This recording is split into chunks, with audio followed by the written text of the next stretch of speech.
नमस्कार दोस्तों, कैसे हैं आप सभी। आई होप सभी अच्छे से होंगे, स्वस्थ होंगे। मैं के वर्मा अपने यूट्यूब चैनल पर आप सभी का स्वागत करता हूं।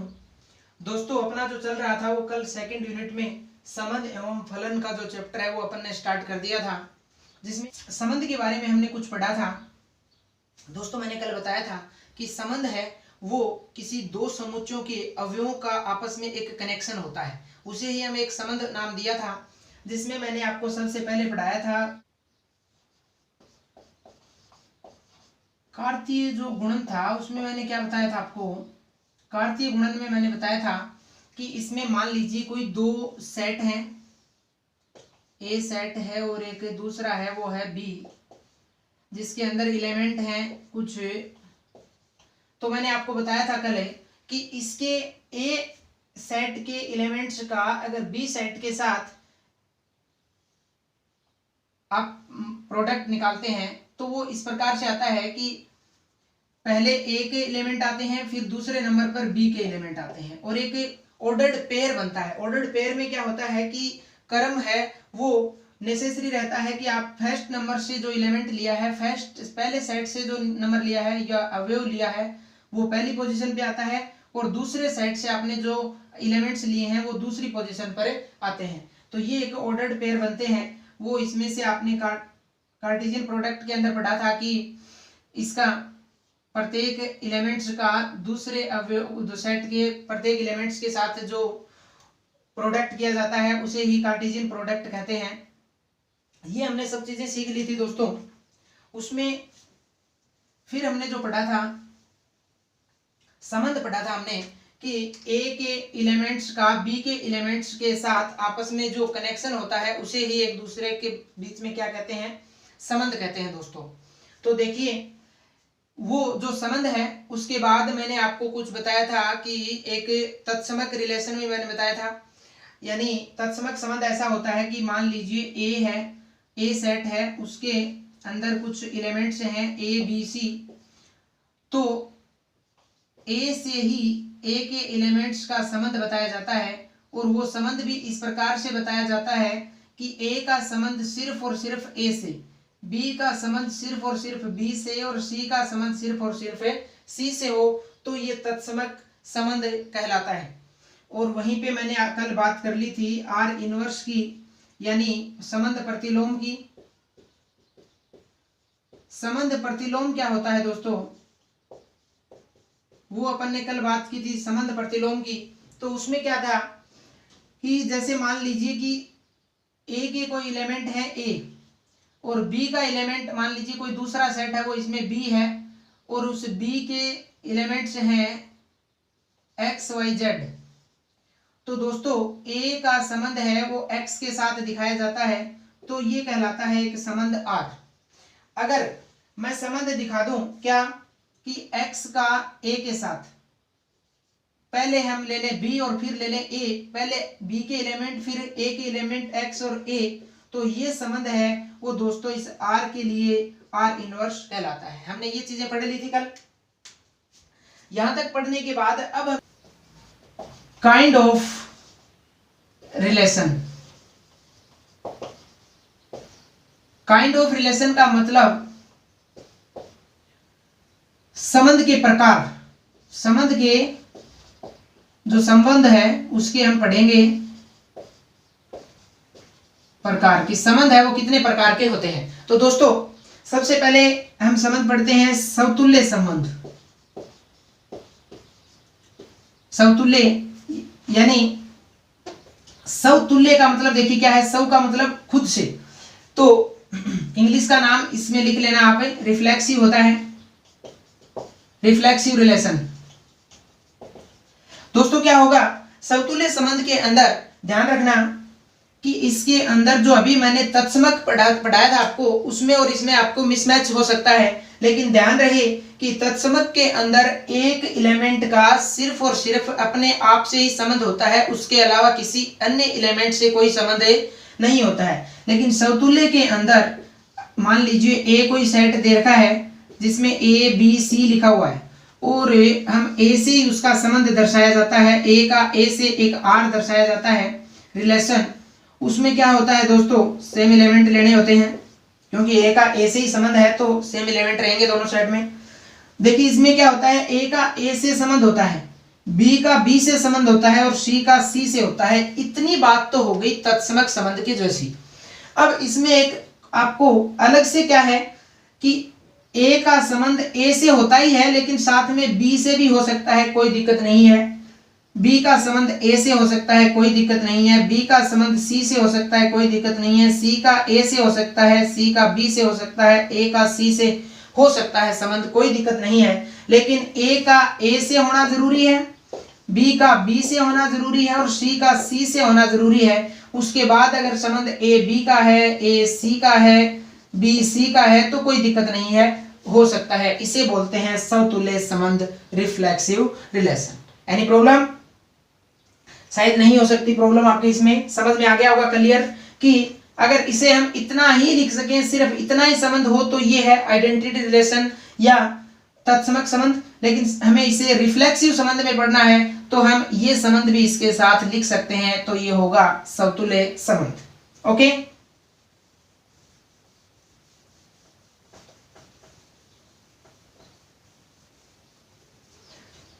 दूसरा हम पढ़ेंगे दोस्तों समतुल्य के बाद सममित संबंध। सममित संबंध, सिमेट्रिक रिलेशन। तो दोस्तों इसमें क्या होता है, इसमें देखिए ये होगा कि कोई संबंध ए से बी में है, वो इस प्रकार से है कि कोई ए और बी दो सेट दे रखे हैं, तो ए का संबंध एक्स के साथ है, ए का संबंध एक्स के साथ है।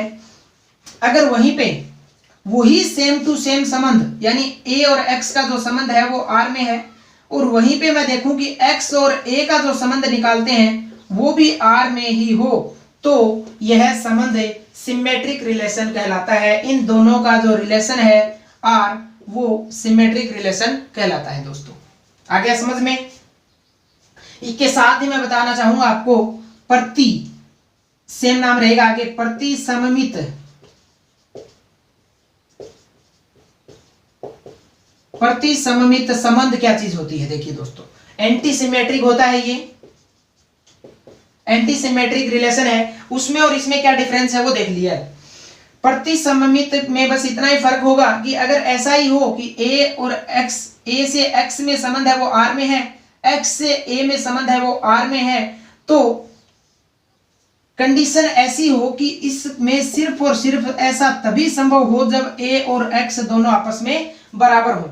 अगर ए और एक्स दोनों बराबर हैं तब ऐसी कंडीशन संभव है, तो वो होगा प्रति सममित संबंध या एंटी सिमेट्रिक रिलेशन। अदरवाइज अगर ए और एक्स बराबर नहीं है फिर भी ऐसे संबंध आ रहे हैं तो उसे सममित संबंध कहते हैं। आगे बात समझ में कि कंडीशन सेम यही है, लेकिन इसके साथ उसने बोला है कि अगर ए और एक्स यानी दोनों एलिमेंट समान है तब ऐसी कंडीशन बन रही है, तो वो सममित संबंध न करके कि उसे प्रति सममित संबंध कहते हैं। ओके,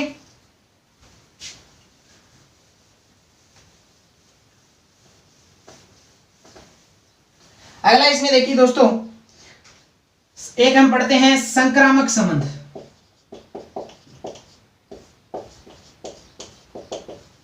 संक्रामक संबंध क्या होता है?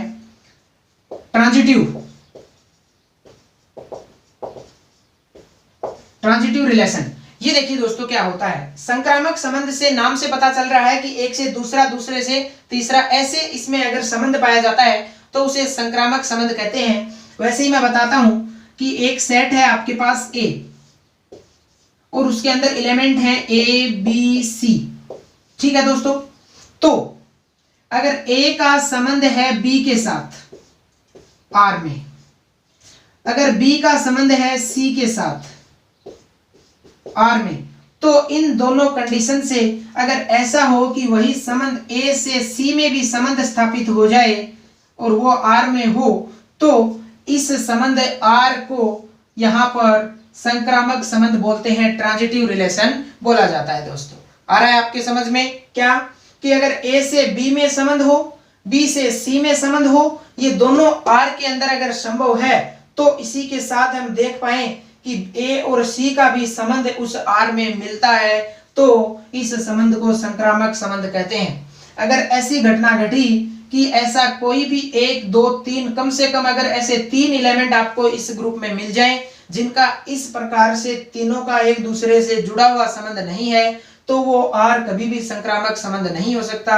यानी उसमें सारे के सारे हर 3 एलिमेंट का ऐसा संबंध होना जरूरी है दोस्तों। आगे बात समझ में आपके? तो फिर हम क्या पढ़ेंगे इसमें? समतुल्य संबंध हमने पढ़ा था, लेकिन अब अगला भाग इसका होता है तुल्यता संबंध। समतुल्य और तुल्यता में फर्क है दोस्तों। क्या कि समतुल्यता अगर रिलेशन की हमें देखनी है तो हमारे पास वो संबंध है वो पहले तो समतुल्य होना चाहिए।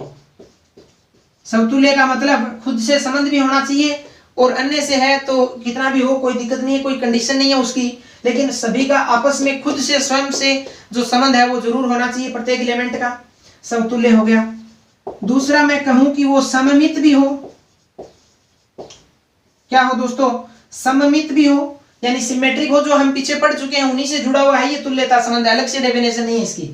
समतुल्य होना चाहिए, सममित होना चाहिए, यानी ए का x के साथ जो संबंध है वही संबंध x का a से होना चाहिए, और इसमें जरूरी नहीं है कि x और a बराबर नहीं होने चाहिए दोस्तों, ये याद रखना। x और a बराबर नहीं होने चाहिए तब सममित होगा, अदरवाइज तो वो एंटी सिमेट्रिक हो जाएगा। और तीसरी कंडीशन इस तुल्यता संबंध की ये है कि वो संबंध है वो संक्रामक भी होना चाहिए। क्या होना चाहिए? संक्रामक होना चाहिए, ट्रांजिटिव होना चाहिए, सिमेट्रिक होना चाहिए और रिफ्लेक्सिव होना चाहिए। अगर ये तीनों कंडीशन अगर एक ही संबंध में लागू होती हैं तो उस रिलेशन को हम तुल्यता संबंध कह सकते हैं दोस्तों। आ गया समझ में? आई होप अच्छे से समझ में आ गया होगा। नॉर्मल सी बात है, ये तीनों चीज हम पढ़ चुके हैं, समतुल्य, सममित और संक्रामक। अगर तीनों एक ही संबंध में लागू हो जाती हैं तो वो संबंध तुल्यता संबंध की श्रेणी में आ जाता है।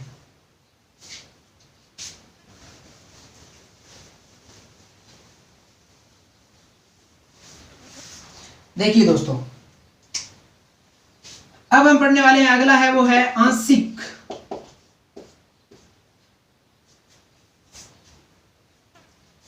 आंशिक क्रमित संबंध। अब देखिए दोस्तों, नाम से क्या चल रहा है, आपको पता चल रहा है क्या थोड़ा बहुत कि आंशिक क्रमित संबंध है वो है, इसको आप इंग्लिश में लिख सकते हैं पार्शियल ऑर्डर्ड रिलेशन।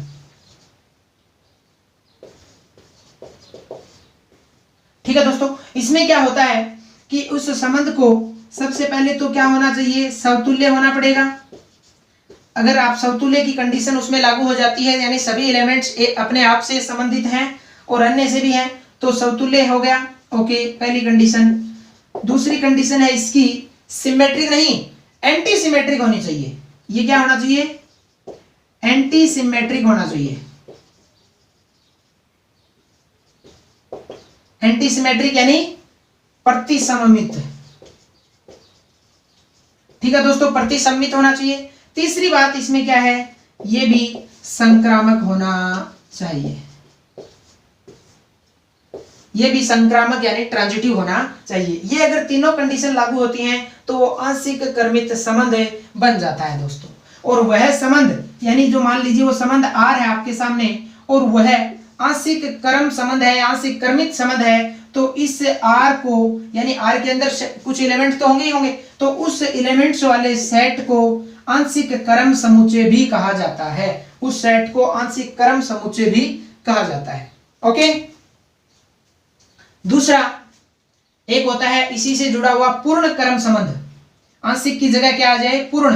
यानी आंशिक का मतलब क्या होता है दोस्तों? थोड़ा सा पार्ट आंशिक होता है, यानी कुछ भाग छोटा सा। और अगर उसका पूर्ण क्रम संबंध देखना पड़े तो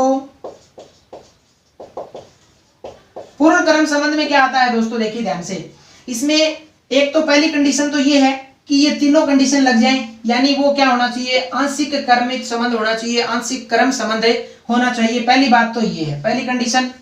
उसमें दूसरी कंडीशन क्या है कि या तो x है वो छोटा या बराबर y के होना चाहिए, यानी या फिर ऐसा हो कि x है वो बड़ा या बराबर y हो, या फिर x और y दोनों आपस में बराबर हो। ये x और y कहां से ले लिए मैंने, पता है क्या? x है वो पहले सेट से, a सेट से, और y है वो b सेट से।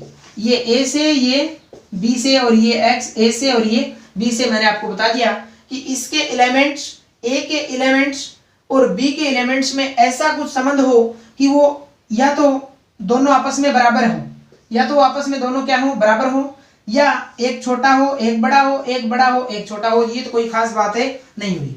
ओके दोस्तों, अब देखिए इनके जो उदाहरण वगैरह हैं, इनके जो क्वेश्चंस हैं, वो मैं लास्ट में एक नया वीडियो बनाऊंगा जिसमें हम सिर्फ क्वेश्चन सोल्व करेंगे। यहाँ पर हम सिर्फ क्या कर रहे हैं, पहले कंसेप्ट है वो सारे क्लियर करते जा रहे हैं। हमने पहले जो पहला भाग इसका रिलेशन का एक जो मैं अपलोड कर चुका हूँ, तो दोस्तों उसमें भी मैंने क्वेश्चन नहीं करवाए हैं। तो इसके सारे के सारे जो क्वेश्चन हैं वो अपन है एक वीडियो में लास्ट में है वो डिस्कस कर लेंगे कि इसमें किस प्रकार के क्वेश्चन बनते हैं मोस्टली इस चैप्टर में। और पहला जो चैप्टर हमने सेट पढ़ा है, इसमें डेफिनेशन से रिलेटिव क्वेश्चन बनने की संभावना ज्यादा है।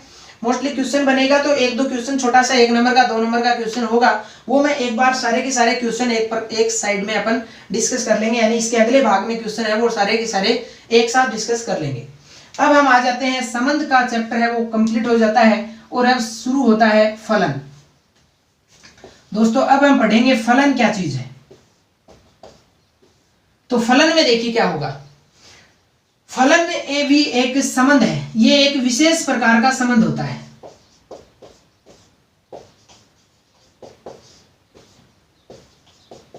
विशेष प्रकार का एक क्या होता है दोस्तों, ये एक संबंध होता है। इस संबंध में क्या होता है, विशेष प्रकार का कैसे होता है, तो मैं आपको बता देता हूं। मान लीजिए आपके पास कोई एक सेट है A, उसके अंदर अवयव हैं A B C D। एक सेट है आपके पास B, उसके अंदर एलिमेंट है X Y Z, और इसमें एक नया और शामिल कर लो P। ठीक है दोस्तों, ऐसे आपके सामने दो सेट दे रखे हैं और अब हम पढ़ रहे हैं फलन फंक्शन। देखिए दोस्तों, थोड़ा सा मैं अलग से फंक्शन को है वो एक बार आपके दिमाग में पूर्णतया सेट हो जाए, इसलिए मैं एक अलग से आपको डेफिनेशन समझाने की कोशिश कर रहा हूं। फंक्शन को आप मान लीजिए कोई एक मशीन है, ये क्या है दोस्तों, एक मशीन है, ये मशीन यहां से चल रही है। इस मशीन में क्या होता है कि ए सेट से आप कुछ एलिमेंट डालोगे, ठीक है। कुछ ए से डाले गए एलिमेंट्स को लेकर के ये फंक्शन उस पर कुछ एक्शन करता है, यानी फंक्शन का मतलब भी क्या होता है, कार्य करना। तो ये उस पर क्या कर रहा है, कार्य करेगा, उस एलिमेंट से लेकर के कार्य करेगा और फिर हमें एक रिजल्ट देगा। क्या देगा, एक रिजल्ट। वो रिजल्ट है वो सारे के सारे हमें किस में मिलेंगे, बी में। और जो एलिमेंट हम इधर से ए से डालेंगे उसका और जो प्राप्त होगा बी का एलिमेंट, उनका आपस में जो संबंध होता है उसी को दोस्तों फंक्शन नाम दिया गया है। उसको क्या दिया गया, नाम फंक्शन दिया गया है। अब इस संबंध के अंदर इसकी कंडीशन क्या है, मोस्ट कंडीशन क्या है इसमें, वरना तो फलन में भी हम संबंध में भी हम यही पढ़ते हैं कि इसके एक एलिमेंट का इसके एलिमेंट के साथ संबंध होता है। तो इसमें अलग क्या है, विशेष क्या है दोस्तों, इसमें विशेष ये है कि ए का संबंध बी के केवल और केवल एक एलिमेंट के साथ होता है, यानी इसके पास से अब कोई भी तीर का निशान दूसरा स्टार्ट नहीं हो सकता। सबसे पहली बात कि ए का केवल और केवल एक ही एलिमेंट के साथ है बी से संबंध रखता है, ज्यादा से नहीं रख सकता। दूसरी बात, ए का प्रत्येक एलिमेंट कोई ना कोई संबंध जरूर बनाता है। ये नहीं है कि कोई एक एलिमेंट छूट गया, छूट जाएगा तो वहां पर फंक्शन अपन नहीं कह पाएंगे। फंक्शन कब होगा, जब फंक्शन होगा कि सिर्फ और सिर्फ एक ही कि प्रत्येक एलिमेंट संबंध होना चाहिए, प्रत्येक एलिमेंट का संबंध होना चाहिए, और वो भी सिर्फ और सिर्फ एक अद्वितीय एलिमेंट के साथ होना चाहिए। ध्यान रखना, मैंने बी के लिए कंडीशन नहीं लगाई है, बी का कोई भी एलिमेंट छूट भी जाए तो कोई प्रॉब्लम नहीं है, यानी ज्यादा एलिमेंट हो तो इसमें से छूट भी सकता है, लेकिन इसमें से कोई एलिमेंट संबंध के बिना नहीं छूटेगा। और दूसरी बात कि ये संबंध भी सिर्फ और सिर्फ एक से ही बनाएगा, दो से संबंध नहीं बना सकता ए। आगे बात समझ में? तो दोस्तों ये था आपका फंक्शन यानी फलन है।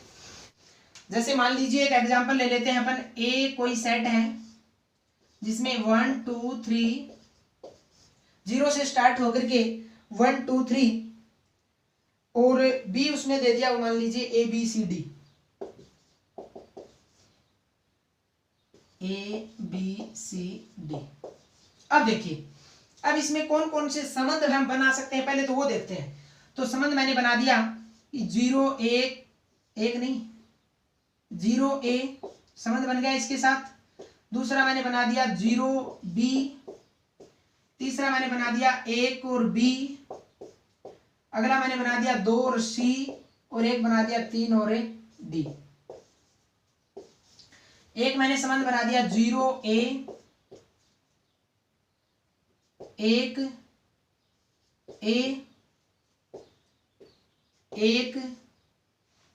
दोस्तों मैं आपसे कहूं कि इन तीनों में संबंध कौन सा है, तो संबंध में क्या होता है, संबंध की कंडीशन ये होती है कि पहला एलिमेंट है वो ए से होना चाहिए और दूसरा एलिमेंट है वो बी से होना चाहिए। और आप तीनों के अंदर देखेंगे कि ऐसी कंडीशन है वो बिल्कुल प्रूव हो रही है कि पहला है वो एक ए से आ रहे हैं और दूसरे एलिमेंट है वो बी से लिए गए हैं, सारे के सारे आप देख सकते हैं। तो ये संबंध तो है, सारे के सारे संबंध है, लेकिन मैं बात करूं कि फंक्शन कौन सा है, तो फंक्शन की कंडीशन ये है कि पहला एलिमेंट कभी रिपीट नहीं होना चाहिए, यानी इसमें 0 है और इसमें 0 है तो ये कभी भी संबंध नहीं हो सकता।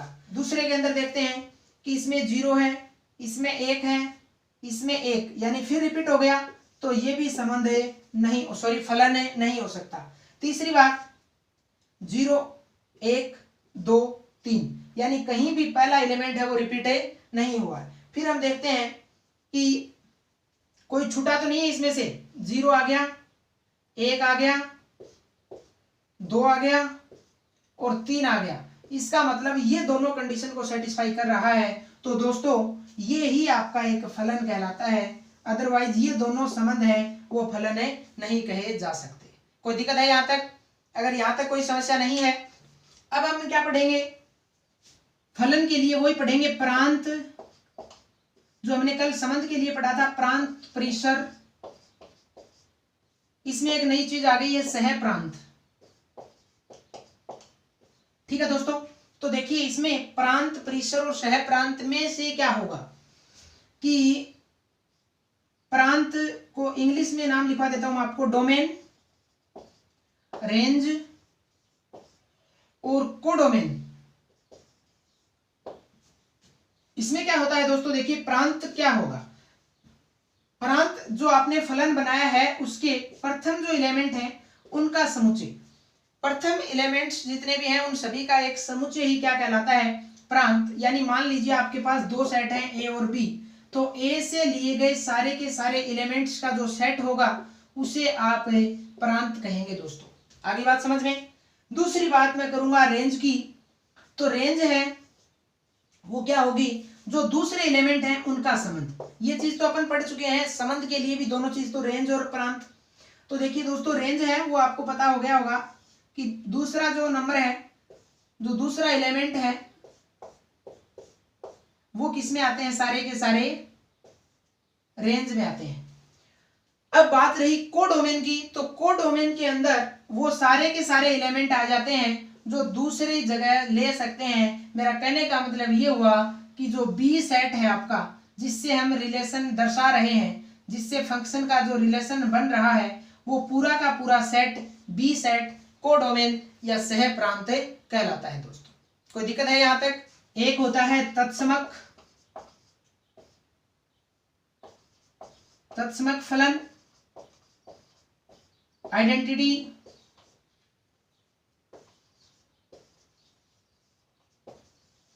Identity function. तो इसमें दोस्तों क्या होता है, इसके अंदर ए से ए में एक फलन बनाया जाता है,